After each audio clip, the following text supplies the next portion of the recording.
Hello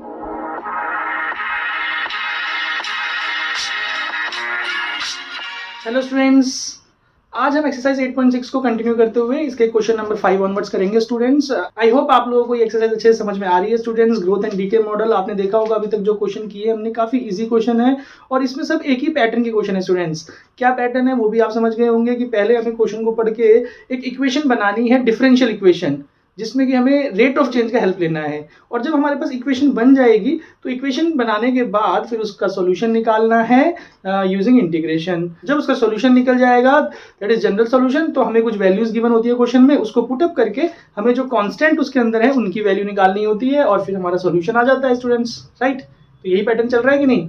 तो चलिए question number 5 solve करते हैं। देखिए, क्वेश्चन नंबर 5 में अब ये प्रिंसिपल के रिलेटेड क्वेश्चन आ गए। हमने देखा था पिछले क्वेश्चंस में, हमने सरफेस एरिया, पॉपुलेशन के क्वेश्चंस देखे थे। अब यहाँ पे in a bank principal increases continuously at the rate of R% per year. देखिए, प्रिंसिपल सबको पता है भाई, है ना? तो कैसे स्टार्ट करेंगे क्वेश्चन नंबर 5 सॉल्यूशन। सबसे पहले लेट कर लीजिए P बी द प्रिंसिपल, ठीक है ना जी? अकॉर्डिंग टू क्वेश्चन क्या बोल रहा है कि भाई प्रिंसिपल इंक्रीज कर रहा है, दैट मींस dp/dt जो है वो कितना इंक्रीज कर रहा है? At the rate of R% per year. तो भाई क्या मतलब हुआ? R% of p, right? ठीक है ना जी? नाउ ये हो गया R/100p dp/dt। नाउ अब हमें क्या करना पड़ेगा भाई? ये इक्वेशन बन गई है हमारी डिफरेंशियल। p को इधर ले आइए, that is separating the variable dp/p, and here dt इधर आ जाएगा, R/100 कांस्टेंट को यहीं रख देते हैं। Now integrating both side statement लिख लीजिएगा, मैं यहाँ पे डायरेक्टली कर दे रहा हूँ। dp/p is equal to R/100 बाहर रहेगा, इंटीग्रेशन dt। तो देखिए क्या आया हमारे पास, log of p is equal to R/100 into t plus c। तो ये हमारा एक जनरल सोल्यूशन आ गया है। तो देखिए स्टूडेंट्स, यहाँ पे हमें ₹100 गिवन है, तो हम क्या करेंगे, लेट टाइम जो है वो इनिशियली हमें लेना है कि भाई जब टाइम 0 था तो जो हमारा प्रिंसिपल है वो ₹100 है, सपोज कीजिए। तो 100 हम यहाँ पुट करेंगे तो log of 100 equal to c। तो log ऑफ 100 ऐसे ही रहेगा हमारा, ये c का वैल्यू आ चुका है ना, इसको यहाँ पुट करेंगे और साथ ही साथ हमें निकालना है कि find the value of r if 100 double in 10 years. तो हम साथ से क्या कर लेंगे कि नाउ अगर हमारा टाइम 10 ईयर हो गया तो p 200 हो गया है, बात समझिएगा। तो इस p को यहाँ पुटअप करेंगे तो ये हो जाएगा log 200 इक्वल टू, यहाँ पे आप देखिए r/10 आने वाला है और ये log 100 इधर आएगा तो log 200 minus log 100, log 200 minus log 100 क्या हो जाएगा? ये डिवाइड में आ जाएगा स्टूडेंट्स, आपको पता है क्यों। और यहाँ r/10, तो ये अब हमारे पास रहेगी इक्वेशन 10 log 2। भाई log 2 बच्चा 10 इधर आ गया तो ये r का वैल्यू आ गया। देखिए क्वेश्चन में हमें log 2 का वैल्यू मेंशन है, दैट इज 0.6931। तो 10 को हम 0.6931 से इंटू कर लेंगे तो 6.93% हम लिख सकते हैं। This is the solution for our question number 5। तो आई होप आप लोगों को क्लियर होगा स्टूडेंट्स कि कैसे हमने करना है। एक ही पैटर्न चल रहा है स्टूडेंट्स, अभी तक चारों क्वेश्चन में जो भी हमने किया सेम ही पैटर्न से किया। आई होप सबको क्लियर होगा। नाउ क्वेश्चन नंबर 6 देखते हैं। सेम ही क्वेश्चन है लगभग, principal increases continuously at the rate of 5% per year. Same चीज हो गई तो इसी में कर लेंगे। देखिए यहाँ 6 लगा देते हैं, यहाँ पे r की जगह में क्या आ गया हमारे पास, 5% आ गया। ये 5 बाई यहाँ पे हमारे पास हो गया कितना, 1/20। इंटीग्रेशन लगाएंगे, यहाँ पे जो चेंज आएगा 1/20, तो ये 1/20। देखिए यहाँ तक ऐसे ही रहेगा बिल्कुल, ठीक है ना? किसी को कंफ्यूजन? आई होप किसी को कंफ्यूजन नहीं है, सेम ही चीज है। तो पहली स्टेटमेंट तो सेम थी, सिर्फ r की जगह 5 दिया हुआ है तो ये चीज हो गई। नाउ आगे बोल रहा है amount of 1000 is deposited with this bank, how much time will it worth after 10 years. तो 10 ईयर्स के बाद वैल्यू निकालनी है। तो पहले हम क्या करेंगे, सेम कंडीशन, इस बार 1000 रुपीज आ गई। इनिशियली जब टाइम हमारा 0 है, स्टार्टिंग में पैसा जो है वो 1000 रुपीज ही है, तो वो यहाँ पे पुटअप होगा, c का वैल्यू log 1000। क्लियर है? नाउ t की वैल्यू हमें निकालनी है इस बार। कैसे? वो पूछ रहे हैं how many years in how much time. No, हमें निकालना है p की वैल्यू, कितना पैसा वो हो जाएगा, और टाइम हमारे को दिया है आफ्टर 10 ईयर्स। तो अब देखिए इसको मैंने रब कर दिया है यहाँ पे। अब p की वैल्यू हमें निकालनी है इस इक्वेशन से। t हमें 10 दिया है तो यहाँ हम पुटअप करेंगे, log p ऐसे ही रहेगा 1/20, t की वैल्यू 10 और log c की वैल्यू 1000। तो यहाँ से देखिए ये कैंसिल हो जाएगा, यहाँ पे हमारे पास बचा है log p, इसको नीचे लेके आएंगे, ये 1000 हो जाएगा इधर पे 1/2। तो हमें पता है जब इसकी वैल्यू निकालनी है तो क्या होगा, p बाई 1000, ये जो हो जाएगा e की पावर हाफ। आई होप ये स्टेप सबको क्लियर होगा। क्या हुआ है, ये प्रॉपर्टी होती है, आप लोग लिख लीजिए अगर आपको नहीं पता है तो। log m equal to n अगर है तो हमारा जो m होगा वो e की पावर n में आ जाएगा स्टूडेंट्स। यहाँ पे जो log का बेस होगा, यहाँ पे e बेस होता है नेचुरल, तो इसलिए e की पावर n बन जाएगा। तो ये देखिए, ये जो है हमारे पास क्वेश्चन में वैल्यू गिवन है e 0.5 की, इसको 1000 से इंटू कर लेंगे तो we will get the value of p। तो e 0.5 की तो वैल्यू गिवन थी, 1000 से इंटू करने पे 6 और ये 8 आ जाएगा। तो this will be the amount that 1000 rupees become after 10 years. Clear होगा स्टूडेंट्स सभी को। चलिए क्वेश्चन नंबर 7 पे चलते हैं students. In a culture the bacteria count is 1 lakh, यानी कि इनिशियली ये वैल्यू दी गई है। The number is increase by 10% in 2 hours, कि 2 आवर्स में इतना ये बढ़ रहा है। How many hours will the count reach 2 lakh, 2 lakh होने में कितना लगेगा if the rate of growth is proportional to the number present. तो देखिए क्या करना है, क्या करना है, अभी स्टार्टिंग में वैल्यू तो दी हुई है बट उसका काम अभी हमें यूज नहीं करना है। हमें क्या करना है, देखिएगा मैं यहाँ पे क्वेश्चन नंबर 7 सॉल्व कर रहा हूँ, ध्यान से देखिए। हम लेट करेंगे पहले, लेट p लेके चलते हैं, अभी तक p चल रहा है, p be the initial bacteria count. समझ रहे हैं कि स्टार्टिंग में जो बैक्टीरिया का नंबर्स है वो p है। तो अब हमें इसने बोला था यहाँ पे कि rate of growth of proportional to the number present, तो यानी कि हमें लिखना पड़ेगा dp by dt is proportional to p। तो dp by dt is equal to kp। Now separating the variables लगा देंगे स्टूडेंट्स, यहाँ पे dp by p equal to k dt। अब आप नेक्स्ट स्टेप में लिखिएगा इंटीग्रेटिंग बोथ साइड्स करके, मैं यहीं पे लिख दे रहा हूँ। तो वही इसका पता है हमें log p equal to kt plus c। ठीक है जी। अब देखिए जो वैल्यूज गिवन है उसका काम क्या है कि the bacteria count is 1 lakh, the number is increased by 10% in 2 hours। तो उसका समझिएगा मतलब क्या है कि भाई हमारे पास जो t0 था तो हमारा जो p था वो तो 1 लाख था भाई। ठीक है जी। तो यानी कि यहां से log 1 लाख हमारा जो है वो c का वैल्यू तो आ गया ना। ना अब वो कह रहा है कि the number is increased by 10% in 2 hours। तो जब t2 होगा तो p कितना हो गया, 10% बढ़ गया, यानी कि 1 लाख था तो 1 लाख का 10% निकालेंगे तो 10,000 और इसमें ऐड कर दीजिए भाई क्लियरली। इतना तो कैलकुलेशन सबको पता है, 1,10,000 ये आ जाएगा। ठीक से लिख लेते हैं इसको, 1,10,000। समझ में आ रहा होगा क्यों, क्योंकि भाई 10% बढ़ गया 2 घंटे बाद। तो बस फिर इस वैल्यूज को यहाँ रखिए, पहले इस वैल्यू को यहाँ रख के हम क्या करेंगे, log 1,10,000 इज इक्वल टू यहाँ पे आ जाएगा 2k प्लस c की वैल्यू जो है वो log 1 लाख। इसको यहाँ लेके आएंगे तो ये log सीधा लिख देता हूँ 11/10 बचेगा भाई। क्लियर है, क्योंकि वो माइनस होगा अपॉन में आएगा और यहाँ से 2k, तो 2 जो है 1/2 आगे लगा देता हूँ तो ये k का वैल्यू आ गया जी।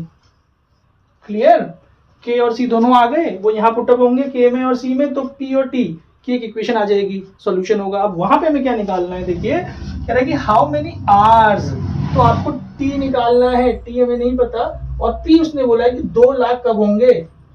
क्या करना पड़ेगा, ये वैल्यूज भी यहाँ डालिए, तो log 2 लाख। ठीक है जी, इसकी वैल्यू c की इधर आ जाती है, हमें पता है, इसको नीचे डाल दीजिए 1 लाख। आई होप समझ में आ रहा होगा मैं क्या कर रहा हूँ स्टूडेंट्स। ठीक है, इक्वल टू kt, k की वैल्यू ये थी इतनी बड़ी 1/2 log 11/10 डॉट के हमें टी हमें निकालना है जी। तो देखिए यहां से तो हमारा log 2 बचा, 2 इधर आ गया, 2 log 2, और ये वाली वैल्यू अपॉन में आएगी तो log 11/10। और इसमें कुछ फॉर्मूला नहीं लगेगा, अगर वैल्यू क्वेश्चन में दी होती तो हम लगाते, बट अभी ये ऐसे ही आंसर रहेगा। यहाँ पे यूनिट आएगी आवर्स बेटा, क्योंकि क्वेश्चन में टाइम आवर्स में चल रहा था, तो थोड़ा सा यहाँ पे अनटाइडी हो गया, इसको ठीक कर देता हूं मैं।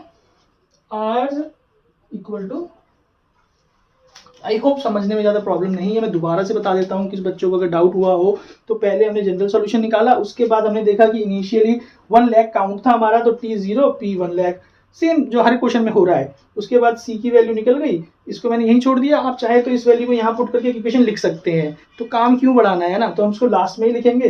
तो P इक्वल टू, उसके बाद देखिए हमें बोला है कि हर 2 घंटे में 10% बढ़ रहा है। इसको समझिए कि पिछले क्वेश्चन में डायरेक्टली वैल्यू दी हुई थी, इस बार हमें खुद निकालनी है कि जब 10% बढ़ जाएगा तो वो कितना हो जाएगा, 1,10,000 हो जाएगा। तो वो दोनों वैल्यू लेके K की वैल्यू भी निकालनी है। आप ये भी समझ रहे होंगे कि जब 2 कांस्टेंट रहते हैं तो 2 वैल्यू जरूर होती है हमारे पास, जिससे 2 कांस्टेंट C और K की वैल्यू निकल जाए, राइट। तो ये K की वैल्यू निकली।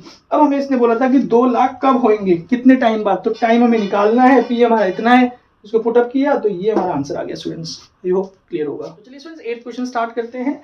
Radio active substance disintegrates at a rate proportional to amount of substance present. यहाँ पे डिसइंटीग्रेट आ गया, अभी तक ग्रोथ चल रहा था। Disintegrate will be opposite, that is the decay. Decay आ गया यहाँ पे, ठीक है। और क्या स्टार्टिंग देखिए, इस लाइन से क्या पता लग रहा है, सेम चीज होगी जो अभी तक हुई है क्वेश्चन नंबर 8 में। लेट करेंगे P be the amount of radio active substance, ठीक है जी। स्टार्टिंग में जो इतना सब्सटेंस है P हमारे पास, तो अकॉर्डिंग टू क्वेश्चन क्या दिया हुआ है कि भाई ये क्या हो रहा है, डिसइंटीग्रेट हो रहा है at the rate proportional to the amount of substance present. Same thing, that is dP by dt is proportional to P, so dP by dt is equal to Kp। और यहाँ से इसको सेपरेटिंग कर लेंगे, integrating लगा दूंगा यहीं पे, आपने अगले स्टेप में लिखना है स्टूडेंट्स। आंसर आ जाएगा log P इक्वल टू के टी प्लस सी। ये हमारा जनरल सॉल्यूशन आ गया। अब हम देखेंगे क्या वैल्यूज हमारे पास है।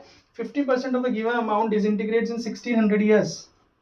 तो पहले तो आपको क्या करना है कि भाई t0 इनिशियली जरूर लेना है कि भाई लेट टाइम 0 है, तो हमारा जो p है वो कितना अमाउंट है, वही है, यानी कि p0 मानेंगे, ठीक।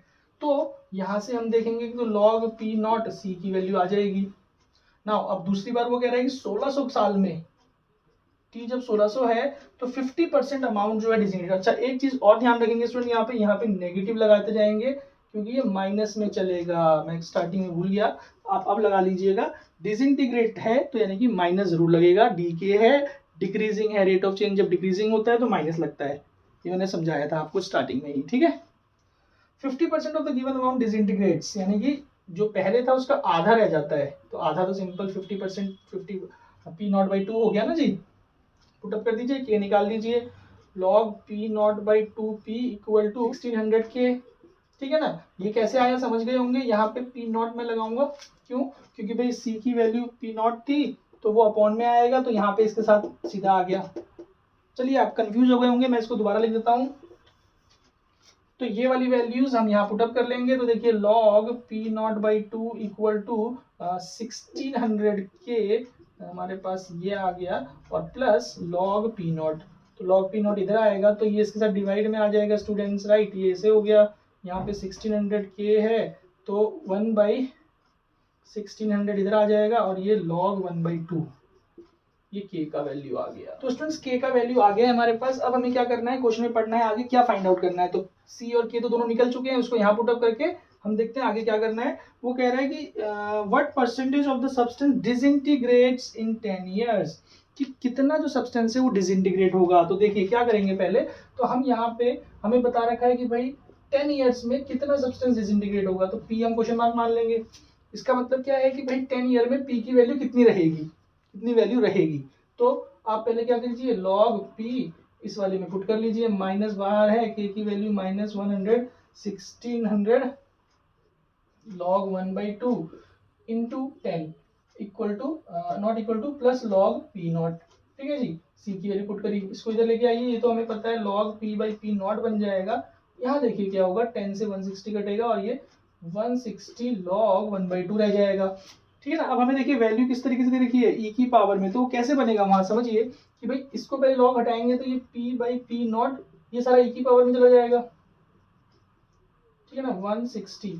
और यहाँ पे log 2 है, log 1/2 है, तो इसको मैं ऐसे लिख सकता हूँ बेटा, 2 की पावर -1 करके, और ये माइनस log mn मतलब पावर है जो आगे आ जाएगी, तो e की power minus log 2 divide by 160। समझिए कैसे बना, जो क्वेश्चन में दे रखा था उसकी वैल्यू, इसकी वैल्यू बन गई। तो ये टर्म यहाँ आ गई, p/p0 equal to 0.9957, p is equal to 0.9957 p0। अब समझिएगा कि percentage of p left left क्या कि कितना बचा, ये जो वैल्यू आई है दिस इज द अमाउंट, बची हुई अमाउंट आया है, मतलब जो पहले इनिशियली पी नॉट था वो 10 साल के बाद इतना रह जाएगा, 0.9957 पी नॉट रह जाएगा। तो इसका परसेंटेज कितना रह गया इसको हम निकाल लेंगे।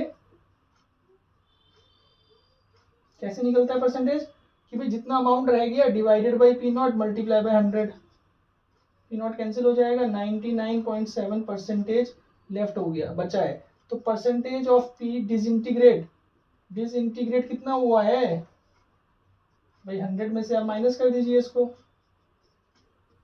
तो 0.43 परसेंटेज, तो इतना परसेंट डिसइंटीग्रेट हुआ है। बात समझिए, थोड़ा सा कंफ्यूजिंग यहाँ लग सकता है जो तरीका मैंने किया है आप लोगों के लिए कि भाई पी की वैल्यू जो निकल गई, जो ये पी निकला 10 साल बाद इतना सब्सटेंस बचेगा, बचेगा बचेगा मतलब समझ रहे हो ना, क्योंकि ये तो पी था, अमाउंट जो है इतना रह जाएगा। तो कितना परसेंट रह जाएगा वो निकाला, तो इतना परसेंट रह जाएगा कैसे, जितनी वैल्यू बची हुई है divided by the original value into 100, तो वो परसेंटेज लेफ्ट आ गया ना। जो परसेंटेज लेफ्ट आ गया मतलब इतना बचा है, तो डिसइंटीग्रेट कितना हुआ है, हमें डिसइंटीग्रेट निकालना था, तो इसको हमने 100 से माइनस कर दिया, समझिए। तो स्टूडेंट्स इसको नोट डाउन कर लीजिए, then we will move on to the remaining questions of this exercise.